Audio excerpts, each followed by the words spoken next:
Hello दोस्तों, कैसे हैं आप लोग। तो आज के वीडियो में आप सबके लिए लाए हैं NCERT solution for class 10 social science in Hindi history chapter number 2। Chapter का नाम है इंडो चाइना में राष्ट्रवादी आंदोलन। तो आइए देख लेते हैं। पहला क्वेश्चन है, निम्नलिखित पर संक्षिप्त टिप्पणी लिखें। क है, उपनिवेशकारों के सभ्यता मिशन का क्या अर्थ था। तो इसका आंसर हो जाएगा, उपनिवेशकारों में यूरोपीय राष्ट्र शक्तियाँ शामिल थी। उपनिवेशकारों में क्या थी, तो यूरोपीय शक्तियाँ शामिल थीं। उसका दावा था कि यूरोप में सबसे विकसित सभ्यता स्थापित हो चुकी है, इसीलिए उपनिवेशों को सभ्य बनाना उनका दायित्व है। उनका कहना था कि उपनिवेशों की संस्कृतियाँ घटिया और घिसी-पिटी है, अतः वहाँ यूरोपीय विचारों का प्रसार करते समय उसके स्थानीय संस्कृति एवं परंपराओं को नष्ट करने में भी कोई बुराई नहीं है। उसका विचार था कि वहाँ पुरानी तथा बेकार परंपराएं आधुनिक विकास को रोकती है। अंग्रेज, फ्रांसीसी और सभी उपनिवेशकारों का यही सभ्यता मिशन था। ओके, नेक्स्ट क्वेश्चन 2 है, हुई फू शो पर संक्षिप्त टिप्पणी लिखना है आपको। तो आइए देख लेते हैं। हुइन फूसो होवा होवा आंदोलन के संस्थापक थे। यह आंदोलन 1939 में वियतनाम में प्रारंभ हुआ। हुइन फूसो गरीब लोगों की सहायता तथा जादू टोना करते थे। व्यर्थ के खर्चों के विरुद्ध उसके विचार का लोगों पर बहुत प्रभाव पड़ा। उन्होंने समाज में फैले बुराई, बालिका बधवा को खरीद बेच, शराब तथा अफीम के विरुद्ध आवाज उठाई। वियतनाम की फ्रांसीसी सरकार ने हुइन फूसो के विचारों पर आधारित आंदोलन को कुचलने के लिए कई कदम उठाए। हुइन फूसो को पागल घोषित कर उन्हें पागल बोजा कहकर पुकारा जाने लगा। पागल सिद्ध करने के लिए उन्हें पागल खानों में डाल दिया गया, परंतु हुइन फूसो को पागल घोषित करने वाला डॉक्टर स्वयं थोड़े समय बाद उसका शिष्य बन गया। अंत में 1941 में फ्रांसीसी सरकार ने स्वीकार कर लिया कि हुइन फूसो पागल नहीं है। फिर भी फ्रांसीसी सरकार ने उन्हें वियतनाम से निष्कासित करके लाओस भेज दिया। उनके अनेक समर्थकों तथा अनुयायियों को यातना शिविर में डाल दिया गया। ओके, नेक्स्ट क्वेश्चन नंबर 2 है, निम्नलिखित का व्याख्या कीजिए। क्वेश्चन है, वियतनाम के केवल 1/3 विद्यार्थी स्कूल पढ़ाई सफलतापूर्वक पूरी कर पाते हैं। तो आइए देख लेते हैं। इसका आंसर हो जाएगा, वियतनाम के केवल 1/3 विद्यार्थी स्कूली पढ़ाई सफलतापूर्वक पूरी कर पाते हैं। इसका मुख्य कारण यह है कि फ्रांसीसी सरकार द्वारा लगभग 2/3 वियतनामी छात्रों को अंतिम वर्ष की परीक्षा में जानबूझकर फेल कर दिया जाता था ताकि उन्हें अच्छी नौकरी न मिल सके। 1925 में 1.7 करोड़ की संख्या में केवल स्कूली शिक्षा पूरी करने वाले वियतनामी छात्रों की संख्या 400 से भी कम थी।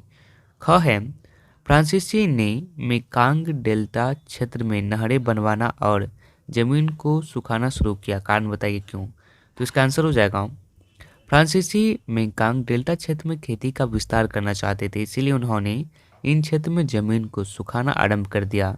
सिंचाई की सुविधा प्रदान करने के लिए बहुत सी नहरें खुदवाई गई और भूमिगत जलधाराएं बनाई गई। इसके लिए कई लोगों को जबरदस्ती काम पर लगाया गया। इस व्यवस्था से चावल के उत्पादन में असाधारण क्या हुई, तो वृद्धि हुई। फलस्वरूप 1931 तक वियतनाम संसार में चावल का तीसरा सबसे बड़ा निर्यातक बन गया। क्वेश्चन ग है, सरकार ने आदेश दिया कि साइगोन नेटिव गर्ल्स स्कूल उस लड़की को वापस कक्षा में ले ले जिसे स्कूल से निकाल दिया गया था। तो कारण बताइए क्यों। तो इसका आंसर हो जाएगा, अथवा वियतनाम में साइगन गर्ल्स स्कूल में एक बड़ा आंदोलन क्यों खड़ा, स्पष्ट कीजिए। तो इसका आंसर हो जाएगा, 1926 में Saigon native girls school Vietnam में एक विवाद उठ खड़ा हुआ। यह विवाद एक वियतनामी लड़की की सीट बदलने से पैदा हुआ। उसे कक्षा में अगली सीट से उठकर पिछली सीट पर जाकर बैठने के लिए कहा गया, क्योंकि उस सीट पर एक फ्रांसीसी लड़की को बैठना था। जब लड़की ने सीट छोड़ने से इनकार किया तो स्कूल के कॉलोन प्रिंसिपल ने उसे स्कूल से निकाल दिया। अन्य विद्यार्थियों ने इसका जमकर विरोध किया। विरोध करने पर इन विद्यार्थियों को भी स्कूल से निकाल दिया गया। इस विवाद ने एक बहुत बड़े आंदोलन का रूप ले लिया। लोग खुलेआम जुलूस निकालने लगे। स्थिति नियंत्रण से बाहर होने लगी। अंततः फ्रांसीसी सरकार ने प्रिंसिपल को आदेश दिया कि वह उस लड़की को पुनः स्कूल में ले ले। फलस्वरूप प्रिंसिपल को लड़की को वापस दाखिला देना पड़ा। ओके, नेक्स्ट क्वेश्चन है, हनोई ने आधुनिक नवनिर्मित इलाकों में चूहे बहुत थे। कारण बताइए क्यों। तो हनोई के फ्रांसीसी आबादी वाले क्षेत्र को सुंदर और साफ सुथरा बनाया गया था। वहाँ जल की निकासी की उचित व्यवस्था के लिए विशाल सीवर बनाए गए थे। यही सीवर चूहे को पनपने के स्थल बन गए। ये सीवर चूहे के आगमन के लिए भी आदर्श थे। इनमें से होते हुए चूहे पूरे शहर में बिना रोक टोक के घूमते रहते थे। वे फ्रांसीसियों के घरों में घुस जाते थे। अतः 1902 में उन्हें पकड़ने का अभियान चलाया गया। इस काम पर वियतनामियों को लगाया गया। उन्हें हर चूहे के बदले इनाम दिए जाने लगा। चूहे की संख्या का अनुमान इस बात से लगाया जा सकता है कि 30 मई 1902 को एक दिन में 20,000 चूहे पकड़े गए। ओके, नेक्स्ट क्वेश्चन आती है, टोकिन फ्री स्कूल की स्थापना के पीछे कौन कौन से विचार थे? वियतनाम में औपनिवेशिक विचारों के लिहाज से यह उदाहरण कितना सटीक है? तो इसका आंसर हो जाएगा, टोकिन फ्री स्कूल की स्थापना के पीछे फ्रांसीसी सरकार का उद्देश्य वियतनामी बच्चों को आधुनिकता का पाठ पढ़ाना था, ताकि वियतनामी बच्चे पश्चिम लोगों के रंग में रंग जाए।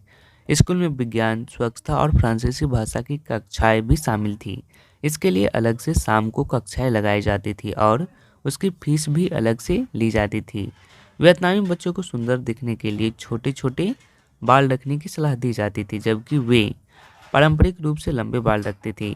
इस उदाहरण से पता चलता है कि फ्रांसीसी उपनिवेशक वियतनामी लोगों की मूल पहचान को समाप्त कर देना चाहते थे, ताकि उनमें साम्राज्यवाद विरोध का भावना न उभर सके। ओके, नेक्स्ट क्वेश्चन 4 है, वियतनाम के बारे में फान चू ची का उपदेश क्या था?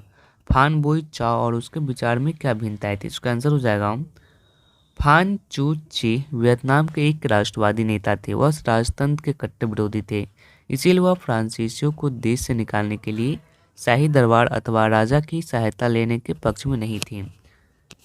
चीन जानते थे कि पश्चिम सभ्यता लोकतांत्रिक आदर्शों से प्रेरित है, इसीलिए वह पश्चिम सभ्यता की पूरी तरह से अपेक्षा करने के विरुद्ध थे। यह वियतनाम में लोकतांत्रिक गणराज्य की स्थापना करना चाहते थे। उसका मत था कि फ्रांसीसी सरकार वियतनाम में वैधानिक एवं शैक्षणिक संस्थाओं की स्थापना करे और कृषि तथा उद्योगों का विकास करे। फान बोई चाओ तथा फान चू चिन्ह के विचार भी भिन्न था। तो आइए देख लेते हैं। क है, फान चू चिन्ह आम अधिकारों के लिए राजशाही को उखाड़ फेंकना चाहते थे। इसके विपरीत फान बोई चाओ पहले देश के विरोधी विदेशी चंगुल से मुक्त करना चाहते थे। वह चाहते थे कि आम अधिकारों के बारे में स्वतंत्रता मिलने के बाद ही सोचा जाए। ओके, नेक्स्ट क्वेश्चन नंबर ख आती है। नहीं, इसका एक ख है, फान चू चिन्ह राजशाही के विरुद्ध बिल्कुल विरुद्ध थे। वो लोगों को राजशाही के विरुद्ध करना चाह रहे थे, परंतु फान बोई चाओ अपनी योजना में राजशाही का प्रयोग करने के पक्ष में थे। नेक्स्ट क्वेश्चन है, इस अध्याय यानी इंडो चाइना में राष्ट्रवादी आंदोलन में आपने जो पढ़ा है उसके हवाले से वियतनाम की संस्कृति और जीवन पर चीन के प्रभावों को आपको चर्चा करना है। तो आइए इसका आंसर हम देख लेते हैं।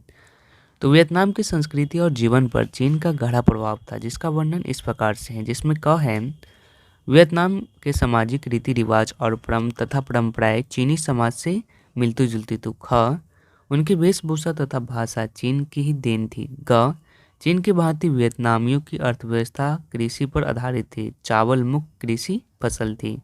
घ, वियतनाम के धर्मों पर चीनी प्रभाव दिखलाई देता था। बौद्ध धर्म वहाँ का मुख्य धर्म था। ज्ञ, वियतनाम में प्रचलित शिक्षा पद्धति चीन से मिलती जुलती थी। च क्या है? तो च है, चीन की भांति वियतनाम के व्यापार में भी रेशम मार्ग का विशेष महत्व था। छ है, कन्फ्यूशियवाद का वियतनामी समाज पर प्रभाव था। च है, चीनियों की तरह वियतनाम वासियों ने भी विदेशी शासन से मुक्त की भावनाएं अत्यधिक प्रबलता थी। ओके, उपलब्धि थी। नेक्स्ट क्वेश्चन आती है, वियतनाम में उपनिवेशवाद विरोधी भावनाओं के विकास में धार्मिक संगठनों की क्या भूमिका थी, वो आपको बताना है। तो आइए देख लेते हैं इसका आंसर। एवं फ्रांसीसी के विरुद्ध लड़ने के लिए समाज के विभिन्न वर्गों द्वारा किए गए प्रयासों से राष्ट्रवाद किस प्रकार उभरा, विश्लेषण करना है। तो आपको आइए देख लेते हैं इसका आंसर। इसका आंसर हो जाएगा, वियतनाम में उपनिवेशवाद विरोधी भावनाओं के विकास में धार्मिक संगठनों ने महत्वपूर्ण भूमिका निभाई। वियतनामियों के धार्मिक विश्वास बौद्ध धर्म, कन्फ्यूशियसवाद तथा स्थानीय रीति रिवाजों पर आधारित थे, परंतु फ्रांसीसी मिशनरी वियतनाम में ईसाई धर्म के प्रसार में लगे हुए थी। वियतनाम में 18वीं शताब्दी से ही कई धार्मिक आंदोलन लोगों में उपनिवेशवाद विरोधी भावनाएं जागृत करने का प्रयास कर रहे थे। वे फ्रांसीसी साम्राज्यवाद तथा ईसाई धर्म को बढ़ते हुए प्रभावों से चिढ़े हुए थे। इस आंदोलन में 1868 का स्कॉलर्स रिवोल्ट अर्थात विद्वानों का विद्रोह विशेष महत्व रखता है। ओके, इस आंदोलन का नेतृत्व शाही दरबार के अफसरों ने किया। उन्होंने न्यू ऑन तथा हासियन प्रांतों में विरोध का झंडा फहराया और 1000 से अधिक ईसाइयों का वध कर दिया। फ्रांसीसियों ने इस विरोध को कुचल डाला, परंतु उनमें अन्य देशभक्तों ने मन में उपनिवेशवाद विरोधी भावनाओं की अवश्य ही मजबूत बनाया। इस प्रकार 1939 के होआ होआ आंदोलन ने भी वियतनामियों में फ्रांसीसी साम्राज्य के विरुद्ध नए उत्साह अर्थात राष्ट्रवादी आंदोलन का संचार किया। ओके, तो आज के वीडियो में बस इतना है। वीडियो पसंद आया तो लाइक कीजिएगा, चैनल को सब्सक्राइब जरूर कीजिएगा। यह वीडियो देखने के लिए आप सभी का बहुत बहुत धन्यवाद।